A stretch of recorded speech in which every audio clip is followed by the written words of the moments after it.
Well, today the Queen reaches a new milestone in her 63 years on the throne. She overtakes Queen Victoria as the longest reigning British monarch in history.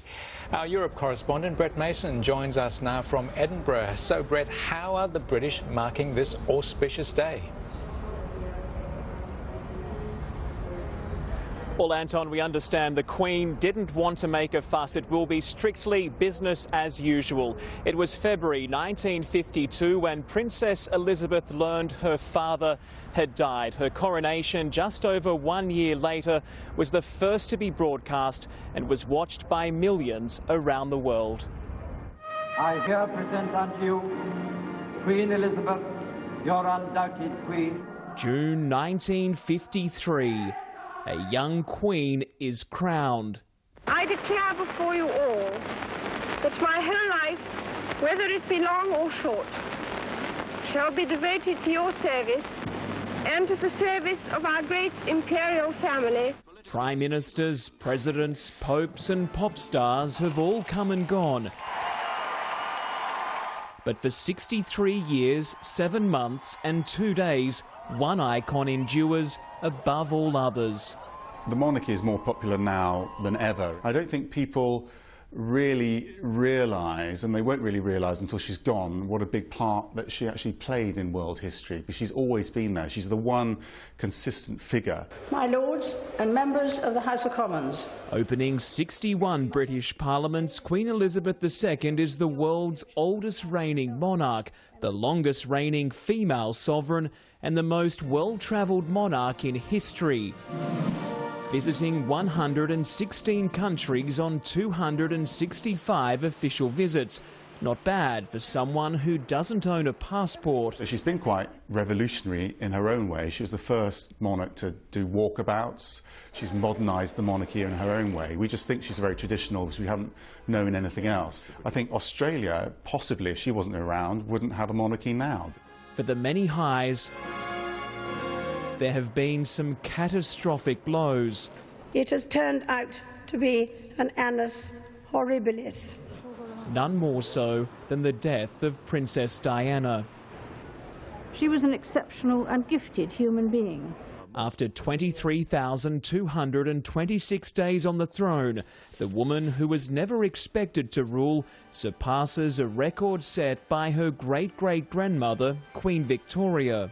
This milestone raises obvious questions about succession, but despite turning 90 next year, for this record-breaking monarch, abdication is not an option. Prince Charles will become the monarch after her as soon as she dies, and Prince William will follow.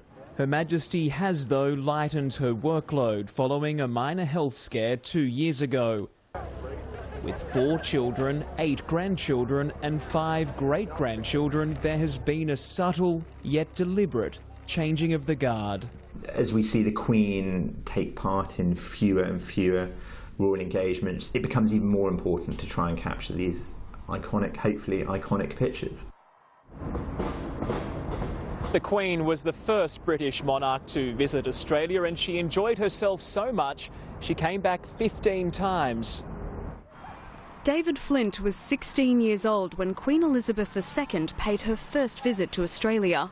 There was an enormous feeling of excitement and pleasure across the country. It was 1954, and the recently crowned Queen, accompanied by Prince Philip, sailed into Sydney Harbour after more than 6 weeks at sea. Here was this young, beautiful woman and her very handsome consort coming to Australia. I think the country was absolutely united because there was very strong support for the royal family, particularly during the war. Such outbursts of spontaneous affection. It was the first time a reigning monarch had set foot on Australian soil. I want to tell you all how happy I am to be amongst you and how much I look forward to my journey through Australia. Swept up in the excitement of her visit, the public clamoured to meet her. The Queen has since visited Australia another 15 times, opening the Opera House and the new Parliament House. Republicans are using today's milestone to call for the Queen to be the last non-Australian head of state. We're not arguing here for revolution, we're arguing for evolution. We're saying the time has come. But the Republic debate continues to divide the public. I love to think that the Queen, I don't want some old fella here being out in charge. Oh, couldn't care less. Easy too. She has done a good job and should be more of it. The view in this country, you know, I think a very wide view, not universal, is that it's time to move on. For lifelong supporters such as David Flint, Queen Elizabeth's record-setting reign represents a key part of Australia's history, and he hopes its future. What she offered, what she promised, was service, and we see that now.